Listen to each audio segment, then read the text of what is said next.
मोटापा, ओबेसिटी। मोटापा ओबेसिटी से मतलब है कि जब शरीर का भार एक लिमिट से ज़्यादा बढ़ जाता है तो उसको हम मोटापा कहते हैं। तो इसके लिए हम एक BMI का सूत्र अपनाते हैं। तो BMI का सूत्र जो होता है वो भार अपॉन में ऊंचाई का स्क्वायर होता है। इसको करने का अगर 24 से ज़्यादा हो जाता है तो वो मोटापा कहलाता है, या हमें बैठने उठने में कोई परेशानी महसूस होती है तो मोटापा कहलाता है। अब मोटापे होने के कारण क्या है कि हम बिल्कुल आरामदायक ज़िंदगी जीवन जीते हैं, कोई अपना गिलास उठा के नहीं रखते, कहीं कुछ काम करने की ज़रूरत नहीं समझते, कोई हमारे ला के खाना खिला दे, हमें कोई नहला दे। तो इस तरह की जो व्यवहार होता है वो आरामदायक जीवन का होता है। नेक्स्ट है आनुवंशिक कारण। आनुवंशिक कारण क्या होता है, जो एक पीढ़ी से पीढ़ी को मिला हुआ होता है कि अगर माँ बाप मोटे हैं तो बच्चों में भी वो कारण आएगा। चयापचय क्रिया। चयापचय क्रिया में क्या होता है, जो खाने की जो प्रक्रिया होती है, खाने को तोड़ने की जो प्रक्रिया होती है, उसमें खाने की प्रक्रिया तोड़ने की होती है वो कम होती है। तो जिसके कारण खाना पूरी तरीके से पच नहीं पाता तो वह शरीर के अंदर इकट्ठा होता है। इकट्ठा होने के कारण वह मोटापे का रूप लेता है। शारीरिक मेहनत का कम होना। अब जैसा हमने बताया कि चयापचय क्रिया कम होती है, आरामदायक स्थिति होती है। ये दोनों क्रियाएं जब होती हैं तो इस हालत में क्या है कि व्यक्ति काम कम करता है, मेहनत कम करता है, तो उसका खाना बर्न नहीं होता तो बॉडी के अंदर फैट के रूप में जमा होने लग जाता है। बार बार खाना खाता है, यानी व्यक्ति खाना खाए बार बार, लेकिन जितने से भूख है उससे थोड़ा सा कम खाए तो ठीक है, लेकिन बार बार खाता है और लिमिट से ओवरडोज खाता है तो वह स्थिति क्या है, वो भी मोटापे की बनती है। एक थायराइड जो है एक वैसे मानसिक बीमारी है, लेकिन थायराइड भी जिसको हो जाता है तो थायराइड में भी जो T3 T4 जो होते हैं रसायन वो कम निकलते हैं। उनके कम निकलने से जो चयापचय की क्रिया है वो धीमी पड़ जाती है। चयापचय धीमी पड़ने के कारण जो हमारे अंदर जो भी हम खाते हैं वो फैट स्टोर होना शुरू हो जाता है, तो उसके कारण क्या है, मोटापा बढ़ता है। खान पान।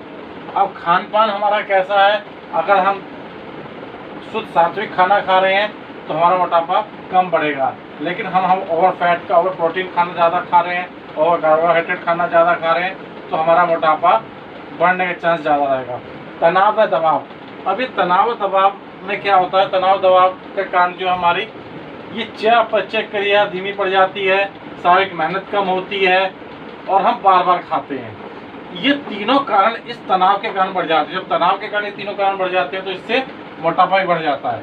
अब मोटापे के लक्षण क्या है, सांस प्रॉपर नहीं आना, क्योंकि बॉडी वेट ज़्यादा हो जाता है तो सांस छोटे आते हैं। दूसरा, शारीरिक भार बढ़ जाना। जितने आपके एक्यूरेट हाइट के अनुसार वेट होना चाहिए उससे ज़्यादा वेट हो जाता है।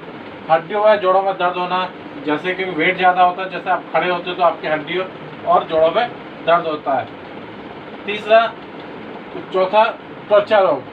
जब आपके शरीर के अंदर खाना बर्न नहीं होता तो वो टॉक्सिक जो निकलने होते हैं वो निकलते नहीं, तो इसके कारण वो त्वचा पे निकलते हैं और इसके साथ त्वचा पे इन्फेक्शन होता है। ये मोटापे के लक्षण है। अब मोटापे को दूर करने के लिए उपयोगी आसन कौन से? त्रिकोणासन। त्रिकोणासन क्या है कि जैसे आप त्रिभुज देखते हैं तो त्रिभुज क्या होता है कि एक बेस होता है उसका और एक साइड को झुके हुए होते हैं। तो इसी तरीके हम त्रिकोणासन में क्या करते हैं, अपनी बॉडी को हम एक तरफ झुका देते हैं और दूसरा हाथ ऊपर की तरफ कर देते हैं। तो एक बार इधर से और एक बार इधर से, ऐसे कम से कम 20 से हम 40 टाइम इसको करते हैं, तो जिसके कारण कि हमारे साइड का जो फैट होता है वो लूज होता है। दूसरा इसमें हस्तोसन।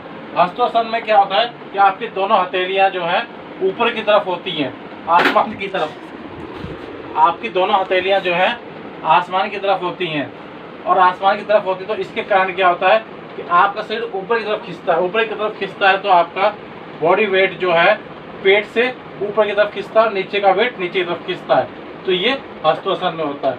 नेक्स्ट है अर्धमच्छेंद्रासन। अर्धमच्छेंद्रासन में क्या है कि बॉडी, हम एक आसन में बैठते हैं, जैसे गोमुख आसन है, उस गोमुख आसन में बैठते हैं और अपने बॉडी का वेट दूसरी तरफ ले जाते हैं, तो ये अर्धमच्छेंद्रासन है। वज्रासन में जैसे नमाज पढ़ते हैं, अपने पैरों को नीचे टेक के नमाज पढ़ते हैं और नमाज में जैसे कमर सीधी होती है उस अवस्था को हम वज्रासन कहते हैं। और ये मोटापे को दूर करने में चारों आसन बहुत उपयोगी है।